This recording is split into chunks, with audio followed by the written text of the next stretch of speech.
চাকরিগুলো পাচ্ছে ভালো যদি চাকরি হয় ভালো চাকরি হবে। এখানে তো আলোচনা হয়, ফরমান জারি হয়, অর্ডার জারি হয়, নোটিফিকেশন জারি হয়, चाकरी तो কিছু নেই। दादा इलेक्शन कमीशन में नियोग करने के लिए आपने शॉर्ट लिस्ट वालों के लिए बायोडाटा दिखाने के लिए मैंने क्या मांगा नहीं मांगा ये आप लोगों को कहने के लिए नहीं, शायद कहीं से इनको लीक हो सकते हैं। मेरा क्या कर्तव्य होता है, मेरा क्या फर्ज बनता है, मैं जानता हूँ। आप लोगों को क्या मैंने दिए हैं? आप लोग कहां से खबर लाए मुझे पता नहीं। मैं आप लोगों के सामने कुछ पेश नहीं किया। जिनको दिया उनकी तरफ से अगर किसी को कहना, किसी को अगर कहे हैं तो उनकी बात है। मैं इस विषय पे एक लफ्ज नहीं बोलना चाहता क्योंकि ये इंटरनल मैटर है और ये बाहर में प्रेस वालों को अपना खबर करने के लिए ये मुद्दा नहीं है। নিয়ে দিদিরও পোষাবে, মোদিরও পোষাবে। এই সিএ যখন পার্লামেন্টে পাস হচ্ছিল, দিদির দলের 8টা এমপি পালিয়ে গেছিল, বিরুদ্ধে ভোট দেয়নি। দিদি তাদেরকে আবার টিকিটও দিয়েছে, চ্যালেঞ্জ করতে পারে। তো দিদি যদি সিএ নিয়ে এত তার আগ্রহ থাকে, এত তিনি যদি সিরিয়াস হন, তাহলে তার দলের 8টা এমপি লোকসভায়, 1টা এমপি রাজ্যসভায় নাগরিক আইনের বিরুদ্ধে ভোট দেয়নি কেন, এই প্রশ্নের জবাবটা দেবেন। 2 নম্বর, নাগরিকত্ব দেওয়ার অধিকার শুধুমাত্র কেন্দ্রের থাকে। 3, কেন্দ্র যেটা করতে পারে সেটা হলো এই ভারতবর্ষের 9টা রাজ্যে 31টা জেলা শাসককে নাগরিকত্ব দেওয়ার অধিকার দেওয়া হয়েছে। সেই 9টি রাজ্যের সঙ্গে পশ্চিমবঙ্গকেও জোড়া হোক এবং পশ্চিমবঙ্গের প্রত্যেকটা জেলা শাসককে বলে দেওয়া হোক যে জেলা শাসক তোমরা নিজের নিজের জেলায় নাগরিকত্ব দিতে পারো। এটা কেন্দ্রের কাছে আমার দাবি যে ভারতবর্ষে যেমন 9টা রাজ্যে 31টা জেলা শাসককে অধিকার দেওয়া হচ্ছে নাগরিকত্ব প্রদানের, সে অধিকার বাংলাকে এবং এখানকার জেলা শাসকদের দেওয়া দরকার। বাকিটা যেটা হচ্ছে সেটা রাজনীতি ছাড়া কিছু নয়। সিএ পক্ষে বিপক্ষে বলে মানুষের মধ্যে প্রথমে ভয় ধরানো হবে, ভয় ধরানোর পর তাদেরকে ভরসা দেওয়া হবে, ভরসা দেওয়ার পর তাদের কাছে ভোট চাওয়া হবে। এই হচ্ছে লাইন, নির্বাচনের লাইন। প্রথমে ভয় ধরাও, ভয়ের পর ভরসা দাও, ভরসার পর ভোটের রাজনীতি করে নির্বাচনের ময়দানে নিজেকে ভরসা প্রমাণ করো। দাদা অর্জুন সিং তিনি তৃণমূল ছাড়লেন, তারপরে যে তৃণমূলের নেতৃত্বের পতাকা ছবি সরালেন, মোদির ছবি এলেন। এই যে আমাকে আজকে বলছেন যে পার্থ ভৌমিক কখনো কারো ভালো করেনি, মোদিকে দেখে সিন্ডিকেটের বিরুদ্ধে মানুষ, হঠাৎ এই সিন্ডিকেটটা কীভাবে দেখতে পেলেন? দেখুন, ওখানকার ঘটনা তো জানেন। অর্জুন সিং তৃণমূল ছিল, তৃণমূল থাকা অবস্থাটাকে খুন করার চক্রান্ত হয়েছিল, সে ভয়ে বিজেপি করেছিল, বিজেপিও তাকে ঠিক মতন জায়গা দিল না। আবার সে তৃণমূলে ফিরে এলো, পুলিশের অত্যাচার সহ্য করতে না পেরে একের পর এক কেস তাদের পরিবারের বিরুদ্ধে দিতে থাকা হলো। তারপরে সে মনে করেছিল হয়তো তৃণমূল দেখবে। এখন তৃণমূল তো তার লাইন একটাই, দিদির লাইন, ইউজ অ্যান্ড থ্রো। দিদি জানে ব্যবহার করো, ব্যবহার করার পর নিক্ষেপ করো। সেই ইউজ অ্যান্ড থ্রো পলিসির যিনি নেত্রী, তার মনে হয়েছে অর্জুন সিংয়ের দ্বারা যে কাজটা পাওয়া সম্ভব ছিল সেটা সমাপ্তি ঘটেছে। এখন অর্জুন সিংকে ভোগে দাও, অর্জুন সিংকে ভোগে দাও, দিয়ে কাউকে দাও। অর্জুন সিং বেচারে কি করবে? প্রার্থী তালিকা ঘোষণা হতে তৃণমূল কংগ্রেস এবং বিজেপি দুটো দলেই দেখা যাচ্ছে বিভিন্ন জায়গায় বিক্ষোভ। দেখুন, সেটা তাদের নিজের দলের ব্যাপার, আমার তো কিছু বলার নেই। আগে তৃণমূল দলে যে অনুশীলন ছিল, শৃঙ্খলা ছিল, সেটা নেই। আগে বিজেপি দলে দিল্লি থেকে যা বলা হতো সেটাই মাথা নিচু করে মেনে নেওয়া হতো, সেটাও এখন অনুপস্থিত। অর্থাৎ দুটো দলেরই তাদের সংগঠনের উপরে রাশ আলগা হয়ে যাচ্ছে। এই যে ইলেকশন কমিশনের মিটিংয়ে আপনাকে, হ্যাঁ, ইলেকশন কমিশনের মিটিংয়ে আপনাকে ইনভাইট করেছেন? হ্যাঁ, মানে কবে যাচ্ছেন? দেখি যেদিন যাবো সেদিন যাবো। দাদা, বিমান বসু জোটের জন্য সময় বেঁধে দিয়েছে, তাহলে কি জোট হবে এরকম কোনো আশঙ্কা? হওয়ার তো সম্ভাবনা প্রবল। এখন কে কোথায় কি দিন বেঁধে দিচ্ছে জানি না। আমাদেরও একটা জাতীয় পার্টি, আমাদের তো সকলের সঙ্গে আলোচনা করে করতে হবে। দিল্লি রাজ্য সর্বভারতীয় প্রেক্ষাপটে আলোচনা করে করবো। আমি তো প্রথম দিন থেকে বলেছি যে আমি জোটের পক্ষে, কারণ এর আগেও আমি 2016 সালে জোট করেছি। আমার কথার মধ্যে কোনো ব্যর্থকতা তো নেই। এখন আমাকে পার্টি করতে হয়, সর্বভারতীয় পার্টির সিদ্ধান্ত কি হচ্ছে আমাকে জানানো হবে, তারপর আমি জানি দেব। কিন্তু আমি জোটের পক্ষে, আমি স্পষ্ট করে বলেছি। আজকে তৃণমূল আজ থেকে অধিকার যাত্রা শুরু করছে, তারা 42 জন প্রার্থীদের 10 দিনের অধিকার যাত্রা করবেন বলে বলেছেন, কি বলবেন? তৃণমূল এখন নতুন নতুন নাটক করবে। কিসের অধিকার? মা বোনদের ইজ্জতের অধিকার, মা বোনদের মর্যাদার অধিকার, না তৃণমূল দলে মা বোনদের উপরে অত্যাচার করার অধিকার, মা বোনদের যৌন শোষণ করার অধিকার, লুট করার অধিকার, দুর্নীতি করার অধিকার, বাটপাড়ি করার অধিকার, যা খুশি তাই করার অধিকার? কোন অধিকার? অধিকার তো অনেক কিছু নাই। আইনি অধিকার না বেআইনি অধিকার? তৃণমূল যদি অধিকারের কথা বলে, এর থেকে হাস্যস্কর আর কিছু হতে পারে না। গোটা রাজ্য তাদের, সব পঞ্চায়েত তাদের, সব জেলা পরিষদ তাদের, সব মিউনিসিপ্যালিটি তাদের। আর কি অধিকার চাও ভাই তোমরা? বাংলায় তোমাদেরই অধিকার, বাকি কারো কোনো অধিকার নেই। আমি একজন এমপি, আমি মানুষের কাছে বস্তিতে তাদের সমস্যার কথা জানতে চাইছি, সেখানে স্লোগান দিচ্ছে গো ব্যাক অধীর চৌধুরী। কার কি অধিকার? এটা কি বলবেন এই ইন্দ্রপ্রস্থ এলাকায় আজকে যেটা হলো? আমি তো মানুষের কাছে গেছি তাদের সমস্যা সমাধানের ব্যবস্থা করতে। সেখানটায় পচা জলে দুর্গন্ধে দাঁড়িয়ে থাকা যাচ্ছে না। তার মধ্যে একটা কল বসিয়ে দিয়েছে, ওখানকার লোক বলছে কলের জলে দুর্গন্ধ আসছে। তা আমি ওখানটায় এই সংসদ তহবিল থেকে একটা কল বসানোর সিদ্ধান্ত নিয়েছিলাম।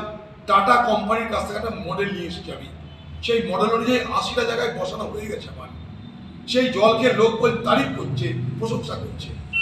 আমি সেই বস্তিবাসীদের কথা ভেবে এখানে কয়েকটা বস্তিতে এই পানীয় জলের ব্যবস্থা করার সিদ্ধান্ত নিয়েছিলাম। এর আগে ডিএম এর মুখে কখনো নো অবজেকশন সার্টিফিকেটের কথা শুনিনি, এনওসির কথা শুনিনি। 80টা কল বসে গেল, কোনো এনওসির গল্প হলো না। এখন এনওসি নিতে হবে। কিসের এনওসি? ভারতবর্ষের পার্লামেন্টের সাংসদ হিসাবে সাংসদ তহবিলের টাকা আমার প্রাপ্য, সেই টাকা বাংলায় খরচা করতে দেওয়া হয়নি আমাকে। রিসেন্ট একটা অর্ডার বেরিয়েছে, সেই অর্ডারে এমপি যেটা যেটা চাইবে ডিস্ট্রিক্ট ম্যাজিস্ট্রেটকে সেটা সেটা করতে হবে। কয়েক মাস আগে এই অর্ডারটা বেরিয়েছে।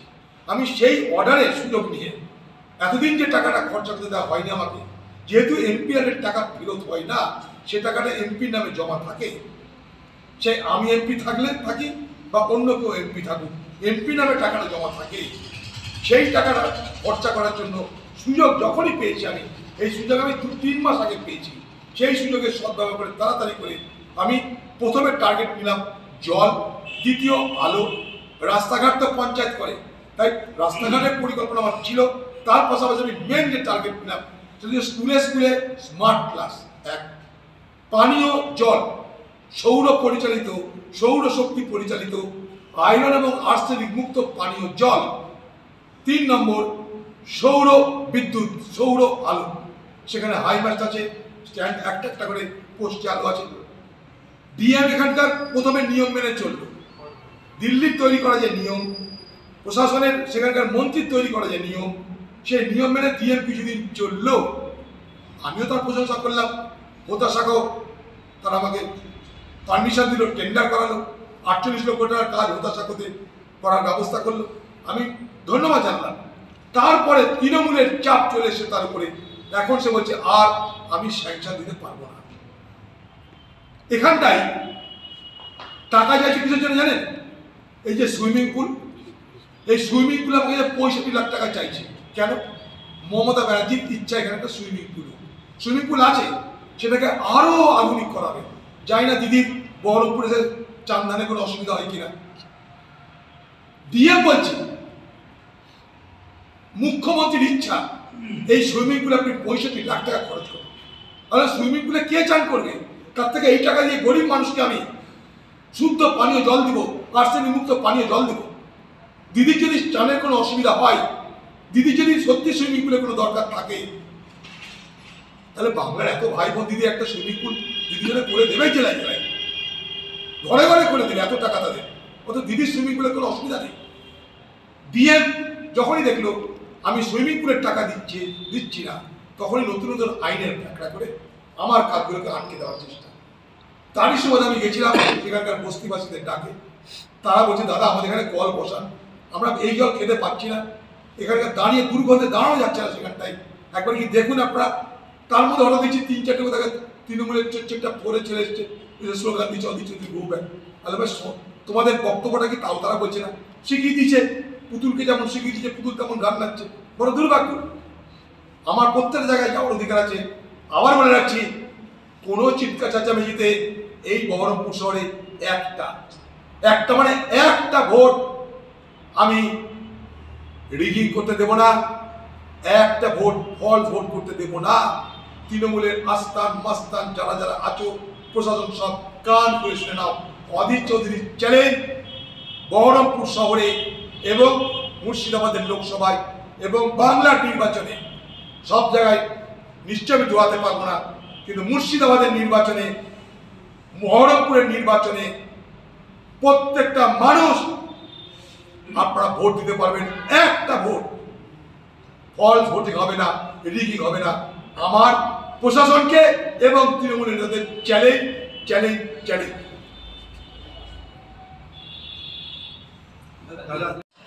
তৃণমূলের টিকিট নিয়ে এবার খোদ মুখ্যমন্ত্রীর পরিবারেই একবারে বিড়ম্বনা দেখা দিয়েছে।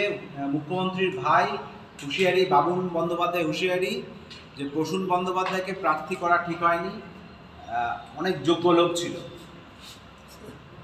বাংলা একটা কথা জানা, উৎপাতের ধন উৎপাতে খাবে, তো এটাই তাই হয়েছে এই পার্টি। চারিদিকে মেরে খাওয়ার প্রতিযোগিতার মধ্যে আপনারা জানেন বাংলার আজকে মুখ্যমন্ত্রীর পরিবার, তাদের সমাজে অবস্থান, তাদের ক্ষমতার ব্যাপ্তি, তাদের ঔদ্ধত্যের প্রকাশ আপনারা সব জানেন। তাই স্বাভাবিকভাবেই একটা সময় আসে যখন ক্ষমতার দরকার হয়।